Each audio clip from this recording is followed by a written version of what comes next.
everyone. Thank you so much for joining today. We're here today to talk to Sabrina Evan from SAB Gallery Collection and Ryan Taylor. Ryan is the artist who has created the amazing Nipsey sculpture. Nipsey Hussle, as you may know, is iconic hip hop artist. And Ryan took that inspiration and turned it into an incredible sculpture that's now, as we enter 2025, has got a very interesting provenance. So thanks, guys, for joining me today. And I can't wait to get into talking about Nipsey Hussle and where it's been and where it's going. Thank you so much. We're very excited to. Yeah, it's a pleasure and honor to be here with you again. Sabrina, tell us how you and Ryan came together. So it is very interesting because, we're based in Los Angeles and we always look for new talents. That means we always attend shows and art fairs that happening in our hometown, LA. And it happened that one of our gallery coordinator was at one of the shows in downtown LA, and she discovered Ryan and saw the sculpture that was showcased there for the first time. And she came in running and told me all about Ryan and how she met him. And she was really, astonished by his work. And we were getting ready for Art Basel that time. So we were looking for unique pieces that we can include to our exhibition. And we thought it was a perfect fit because it represents LA and it represents our culture. So that's how we connected. Yeah. So Ryan, tell me about this sculpture and where did the idea come from? Yeah, so it's kind of crazy. I'm from the East Coast originally, but I live in LA now, of course. And I have a bunch of different series that I kind of rotate through in my work. And this part of this series is called Immortality. And I was searching for someone that is basically all the people in the series are people that are doing really cool things in the city that I love, not necessarily deceased. And I was searching for someone to be in the first in the series. And then tragically, he actually passed after I thought of the series. And so I was like, well, this is clearly tragic, but also now I know who I'm going to do for the first piece in the series. So, if you know anything about what he was doing in Los Angeles, he was just making the place way better. It's way less about his music than it was about what he was doing for the community. And so that's kind of the discussion around the piece, more so than his music. Of course, his music is a huge factor, and I love hip hop culture, but that's more the reason for the piece, is just because of all the amazing things he was doing for LA. So, Ryan, tell our audience about how you came to be a sculpture artist. What is it about working with metal that you find so inspirational and intriguing? Yeah, well, I've been an artist my whole life, but I've been a technical artist for my professional career, meaning I work in visual effects, computer animation. And so that's my career. It's been for the last 15 years. And about 5 years ago, I wanted to take that medium and just transition it and translate it to something that was, I was just sick of staring at screens, really. And I wanted to translate it to something that was a lot more permanent, that I can show around, and then something to also get myself in the art world. Because visual effects for me, as a technical artist, is less in the art world and more still an artist for sure, but not kind of going to shows and experiencing all the amazing things that I kind of got to experience through the SAB gallery, So it started there, and then I just leaned into it and just started building stuff. And then I eventually chose subject matter that, is really interesting and means a lot to me. But I kind of started out doing just like little furniture stuff here and there. And then I kind of found my way into the art world through SAB and, everyone else that I kind of connected with. So Sabrina, that sounds kind of exciting that, he was kind of discovered. But then what was the decision process in terms of bringing him to Miami and then Art Expo New York last year and Art San Diego?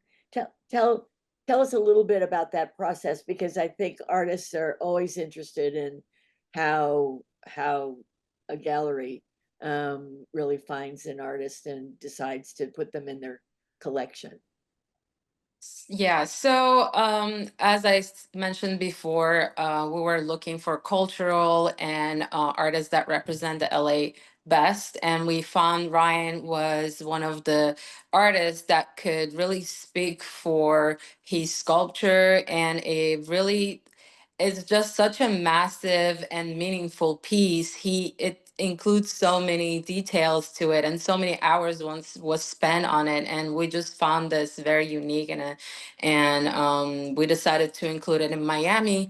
The transportation of it was very tricky, so we were trying to, for a couple of months, we were trying to figure out how we're going to transport, because the sculpture is about 300 pounds, and it's very heavy, and putting it together and taking it apart. So it was definitely a journey for us, figuring out the logistics, the presentation, and how we going to display the sculpture. But after a few months of work, we figured it out. We got it to Miami, and we felt like the start in Miami Art Basel, week was very important, because it's the hub of the art world, and where else can you represent the best of our LA rather than Miami, because everyone just travels and trying to discover new artists. And I think that was just the perfect place to start for us. And yeah, it just went so great, and we all enjoyed having Ryan, and everyone else had such a great positive feedback. And from there, since Ryan is from the East Coast, we decided to join the next fair and take it to New York. And of course, coming back to San Diego was just closer to our hometown, so we wanted to also exhibit somewhere closer in California. And that's why we did all the three fairs, which were incredible. Everyone that stopped by, and conversations that we had and Ryan had with the collectors and the visitors were just so meaningful. And so many opportunities came along with exhibiting in all these cities for Ryan and for his sculpture now. So yeah, we are very grateful, and I feel like we made the great choice. Well, I love that story, and of course, um, seeing it kind of evolve and come to fruition was absolutely very exciting. But Ryan, what did that mean to you in terms of when Saab approached you and wanted to place your piece in Miami, and then it kind of went on the road? Yeah, I mean, it was amazing. I mean, realistically, I was in my shop working on these pieces for 4 years and not really showing anyone. I kind of had like some social media presence and I was posting here and there, but I didn't really put too much into kind of pushing it out there. And so I think when SAB approached me and they're like, oh, we want your piece in the show and we're going to Miami, I was like, hell yeah. I mean, it was crazy because going from no one really seeing it in a dark room to like Miami was massive. So it meant a lot, and it meant that I could give myself permission to like really take my art more seriously, because that was sort of the moment where, not even like when I knew about the show and not even when we're on the road, but like when we opened the first day, it kind of hit me that we're like doing something really cool. And after that, I was like, let's just keep this going. And so we kept going, and we went to New York and San Diego, and yeah. And then what's happened to Nipsey since then?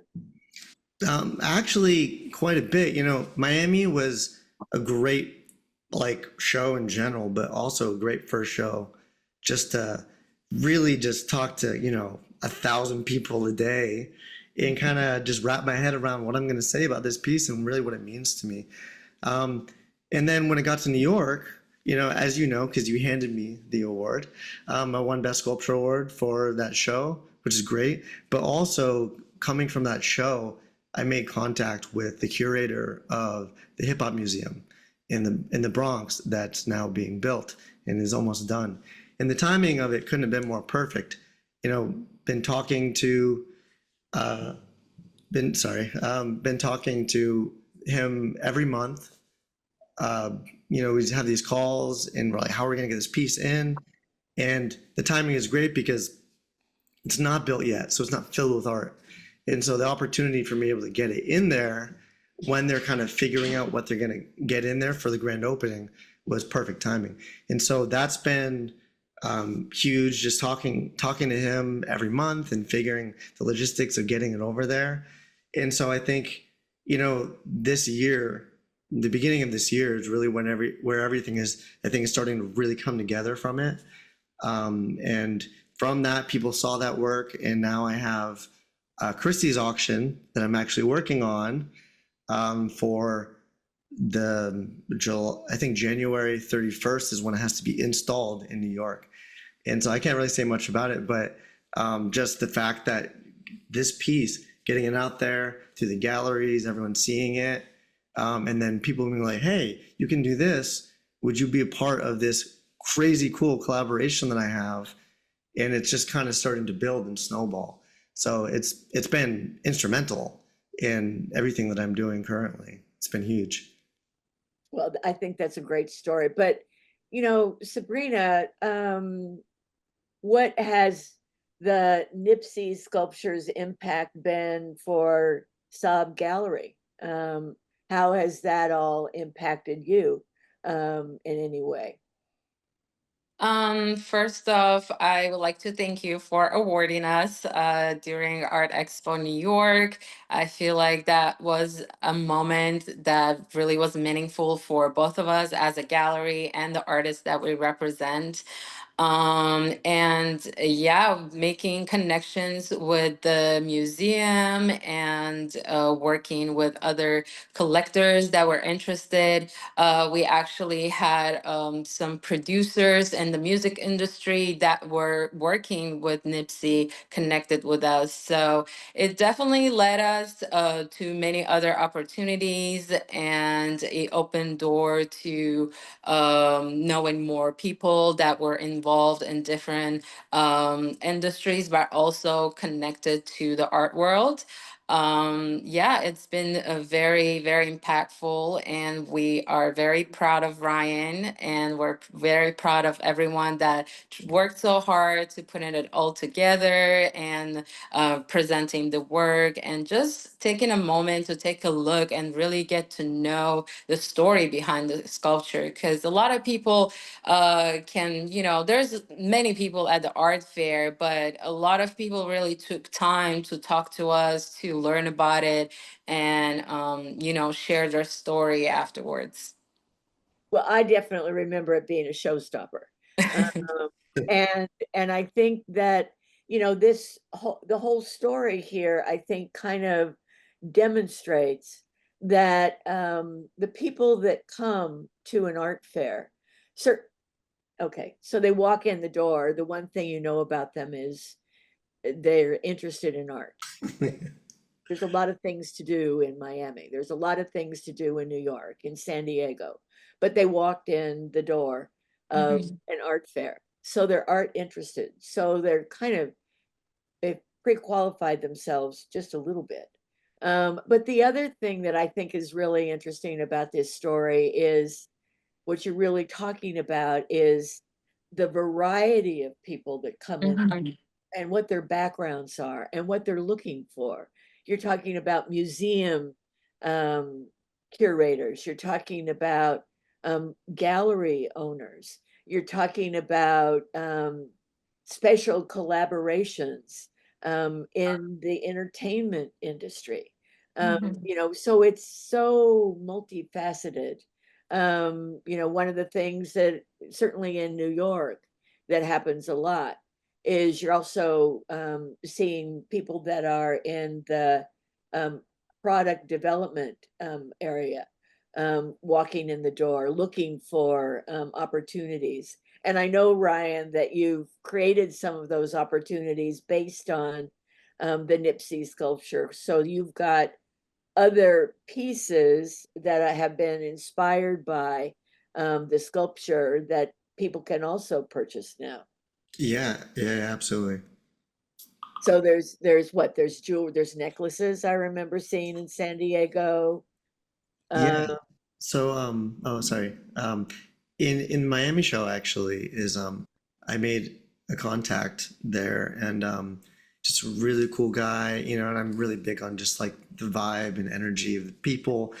And that's why, it drew me to SAB Gallery too. We just hit it off right away. Same with Gabby, we hit it off right away. And in Miami, I met someone and he's a jeweler. His name's Turtle, and that's what he does for a living, and he looks for really cool kind of collaborations that kind of fit what inspires him as well. And we talked about the Nipsey piece for a long time, and at the end of that show, which was my first show, I had already a potential collaboration for someone who was doing something that was right in line with what I wanted to do, and that's make things a little more accessible for people. Obviously, it's a very big piece, and making that accessible to more people that might be on board with this messaging and everything going on is really important to me as well. And so I collaborated with him, and not everyone is, actually follows through, but it turns out he's very, very not flaky, very followed through big time. He flew to LA several times, and we had these meetings, and we talked about how we wanted to do this. And by the time the San Diego show came around, and even in New York, we had some kind of prototypes, excuse me, prototypes of pendants that are based on the sculpture that will make the work more accessible for people in a limited run. So that was very, very cool to see, for sure. And that's a whole new world that I have never seen either, is just jewelry making. And so it's always interesting to learn new things like that. So Absolutely. So, kind of expanding horizons. yeah, I want absolutely. to switch gears for just a minute with both of you. And I want you to think about this question because um, I love asking it because I think the answers are always so interesting. So, Sabrina, what um, was the best advice you've ever received? The best advice. Um, I would say, so I come from the background where I was a full-time artist, and then I transitioned into helping and growing my gallery and uplifting our focuses on sharing the female artists and other talents. So when I started, I always looked up to the other artists who were already successful. And one of the artists that were based in LA, he was one of the artists that were very popular, and I would attend all the shows and just trying to learn from every perspective, like from the artist, from the gallerist, and everyone that I can get advice from, because it's very important when you start on your journey to see what other people do and learn from the best, and then you can add what you need in you to grow you as an artist or as a gallery. Definitely one of the best advices is to focus on discovering your style. Who do you see? How do you see yourself as an artist? So I ask that question a lot, and figuring that out is very tricky because you are growing and there's so many things happening in the world, Yeah. and just finding your style and finding who you are and what you speak for as an artist is very important. And I think that's like the one of the most important questions you should ask yourself and find an answer for. So the best advice was, if you figure that out, you will navigate your way and you will find your audience and you find your path, and you'll grow as an artist. So yeah. I love that. I love that. Ryan, how about That's you? great advice. What was the best advice you've ever received? Yeah, first of all, I think that's amazing advice, Seb. Um, for me, it's more of a mindset thing. One of my friends, who is also a creative type, told me something, and every time I run into something difficult, no matter what it is, I always think of this. And what he told me, and he said, and this is going to be kind of an abbreviated version of what he said, but he essentially said, you know, we spend so much time thinking about doing something that oftentimes we put more energy into thinking about something than actually doing the thing that we're doing. And that's so true in my case a lot. I can't tell you how many times I showed up to the shop and I'm just like, I can't even, I'm just stalled. And it's because I'm thinking way too hard about, you need to put thought into things you're doing, of course, but thinking way too hard about what you're about to do. Sometimes you just need to start doing it and things get figured out as you go. And, you know, spinning your wheels like that, because you just don't know how to do it, to me has been like, it's been the one thing that's got me out of those ruts. Oftentimes is being like, you know what, maybe I'm spending too much energy thinking about what I need to do, and I can take a small portion of that energy and put it into just starting it. And so, you know, Nipsey was also a huge test bed for me to learn a lot of new things, because it's the first time I scaled up to the size that it is in the shop. And so I ran into those issues a lot of times where I just didn't know what to do. And I just like, you know, let's try something. And maybe I tried 20 things and they wouldn't work, but number 21 was the move. So yeah, that's the best piece of advice that I've gotten that's helped me through a lot of difficult times. I think both of those are absolutely terrific and spot on. You know, so what's the scope for 2025? I know, Ryan, we heard a little bit. We've got the museum on schedule, sort of. Yeah. But what else? What else are you gearing up for? So I'm in the middle of the Christie's auction piece right now, which is super exciting because I'm like, I thought I heard him wrong when he told me. He was like, so we're going to this Christie's auction. I'm like, excuse me, you want me to be part of this?